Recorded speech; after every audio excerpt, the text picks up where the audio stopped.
So 2018 represents the 100th year, I know that you've been counting, since the end of World War I. And as a nation, we will pause to acknowledge, in essence, the first veterans, if you will, of a world war that America participated in.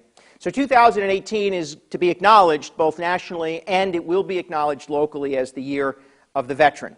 And we will begin a year-long celebration and acknowledgement of the service and sacrifice of America's servicemen and women.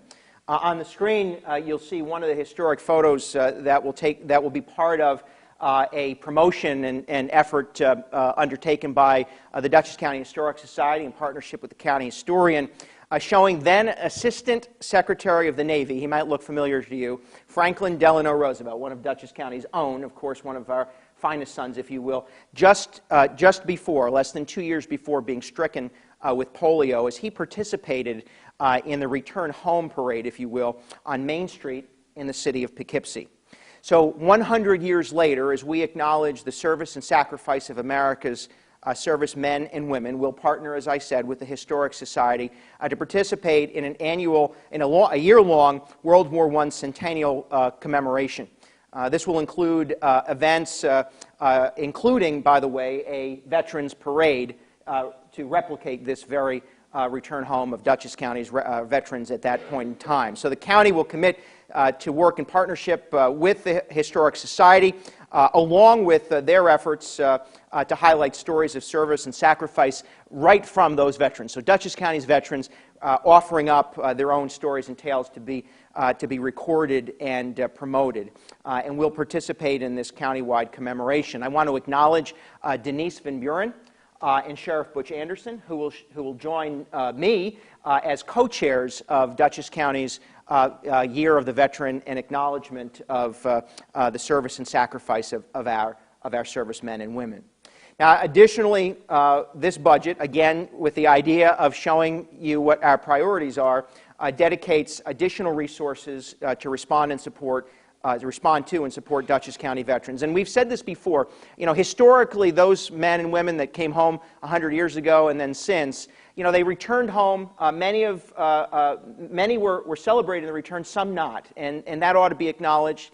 But also many returned home to institutions like the American Legion or the VFW. They wanted to join those groups. Well, today's veterans don't return in the same way, and certainly because of the constant nature of deployment, we're seeing men and women return all the time who don't get that parade to welcome them back. And as importantly, many of their scars, many of their burdens aren't seen. And they don't join the VFW or the American Legion like they used to. So we have to be more agile and flexible in the way in which we respond to veterans' needs. So one of the things we are doing is through a cross-collaboration. We're actually working between the Department of Behavioral and Community Health, Veteran Services Division, and the Department of Community and Family Services, creating a much more integrated response as a way not only to improve the delivery of service to Dutchess County's returning veterans, but also to maximize and leverage additional revenue. We're also formally adding a new position within the Department of Division of Veteran Services to assist. Now, in light of federal reductions in veterans' homelessness funds, you've read about them, you know that as a community we've been responding. In order to help maintain housing solutions for veterans in need in Dutchess County, we will appropriate $35,000 in Dutchess County's funds to assist in responding to the loss of federal dollars. Now, we expect and know that, to be clear, that Hudson River Housing, which was the provider of certain services under a federal grant, which was decreased or eliminated, will partner with another organization called WestCOP to provide certain specific services in Dutchess County. This $35,000 will add to that service delivery to ensure that there are wraparound or expanded services for those veterans in need of housing solutions. Very, very critical. Now, in mentioning the Year of the Veteran, I also want to acknowledge that the budget not only merely partners with, but also appropriates dollars. So this budget adds $15,000 for extensive public outreach. and community dialogue about veteran services and the needs to reach out to veterans. We'll participate in the promotion of all Dutchess County's veteran services.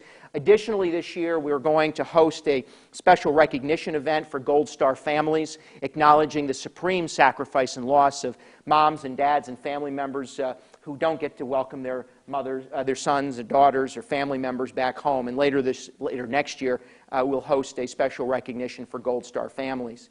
Additionally, I just want to take a moment, because there are a number of you here, if you have served in America's Armed Forces and are a veteran and can stand to be acknowledged, I ask that you do that. And I ask everyone else to join me in acknowledging the men and women in this room who are America's finest and veterans themselves. Stand up, be recognized. You deserve at least that.